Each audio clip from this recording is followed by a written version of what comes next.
ಸಿದ್ಧಾರೂಢರ ಮತ್ತು ಗುಂದಗಿಯ ಭಕ್ತರ ಕಲ್ಪದೇನುವಾಗಿರುವಂಥ ಗುರುಪಾದೇಶ್ವರರ ಚರಿತ್ರೆಯನ್ನು ನೋಡ್ಕೊಂಡು ಬರ್ತಾ ಇದ್ದೇವೆ.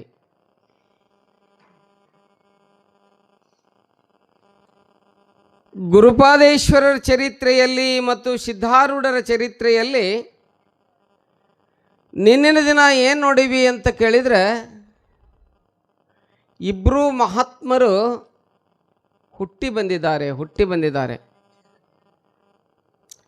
ಜನನವಾಗಿದೆ, ಭೂಮಿಗೆ ಅವರ ಅವತಾರವಾಗಿದೆ. To descend grace of god, ದೇವರ ದಯೆ ಎನ್ನುವಂಥದ್ದು ಸಿದ್ಧಾರೂಢರ ರೂಪದಲ್ಲಿ ಮತ್ತು ಗುರುಪಾದೇಶ್ವರ ರೂಪದಲ್ಲಿ.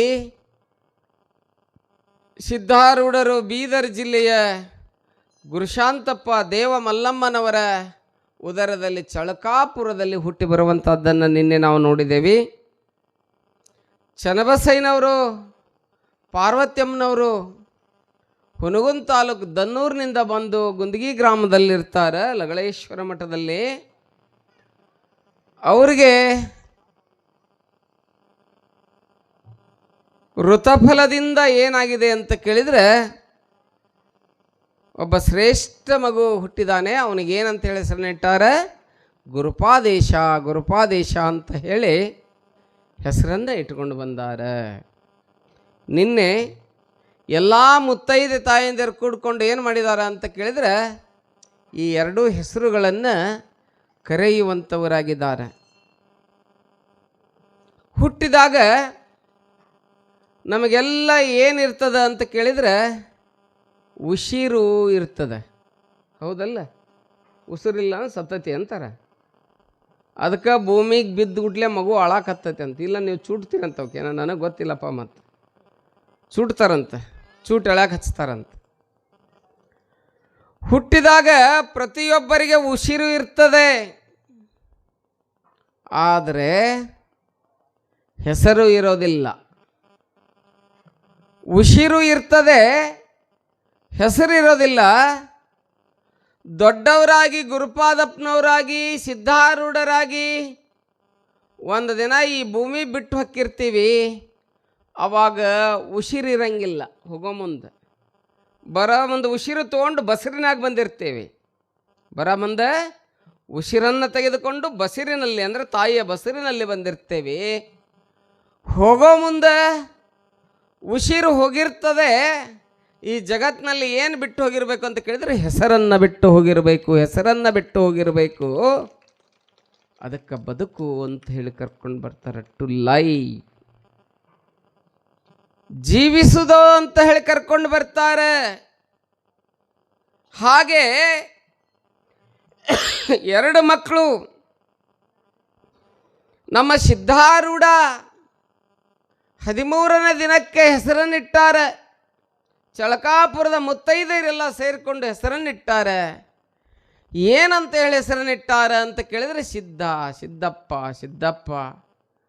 ಅವ್ರ ಅಣ್ಣದೇರಿಬ್ಬರು ಇದ್ರು. ಅವ್ರ ಹೆಸರೇನು? ಶಿವಾಯ ನಮ್ಮ ಹರಗಿರಿ ಗೊತ್ತೈತೆ ನನಗೆ. ನಾ ಈ ಸಲ 2 ಚರಿತ್ರೆ ನೆನ್ಪಿಟ್ಕೊಂಡು ಹೇಳ್ಬೇಕು ನಿಮಗೆ. 2 ಪುಸ್ತಕ ನೆನ್ಪಿಟ್ಕೊಂಡಿರ್ತೀನಿ ತಲೆಯಾಗ. ಈ ಕಡೆ ಅರ್ಧ ಮೆದಳ್ನಾಗ, ಈ ಕಡೆ ಅರ್ಧ ಮೆದಳ್ನಾಗ. ಏನು? ನೂರಂದಪ್ಪ ಮತ್ತು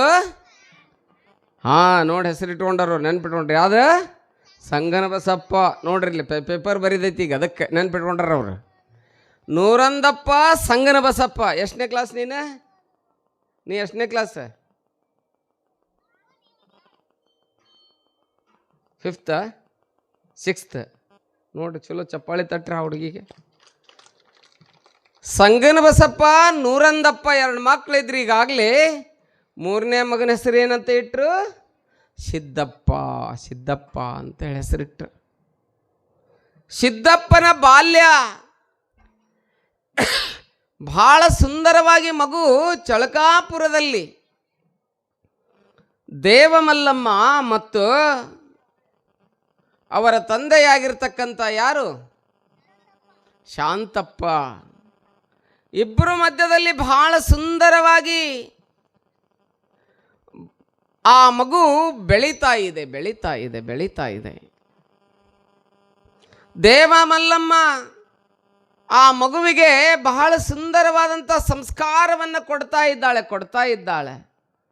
ತಾಯಿ ಕರ್ತವ್ಯ ಭಾಳ ಇರ್ತೈತಿ. ಮಕ್ಕಳನ್ನು ಬೆಳೆಸಬೇಕಾದ್ರೆ 9 ತಿಂಗಳು ಹೊಟ್ಟೆಯಾಗಿಟ್ಕೊಂತಾಳೆ ತಾಯಿ ಅಲ್ಲ. ಒಬ್ಬ ಹುಡುಗ, ಒಬ್ಬ ಯುವಕ ಅವ್ರ ಅವನೇ ಹಗಲ ಮ್ಯಾಗ ಕುಂದರ್ಸ್ಕೊಂಡು ಹೊಂಟಿದ್ದಂತೆ. ಹೆಗಲ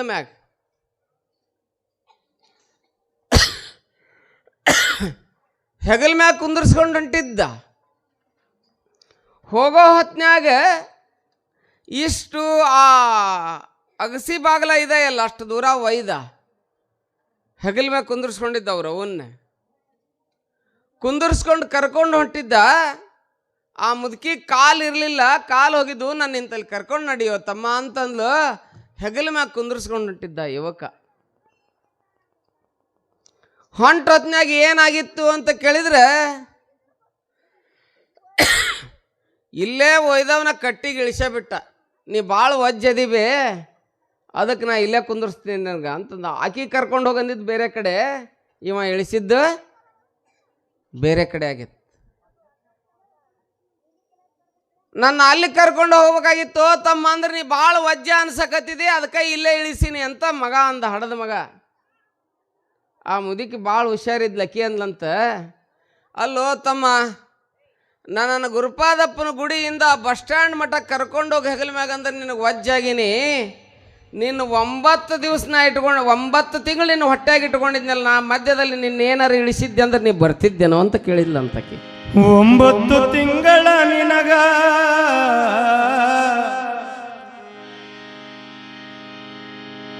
ಹೆತ್ತು ಹೊತ್ತು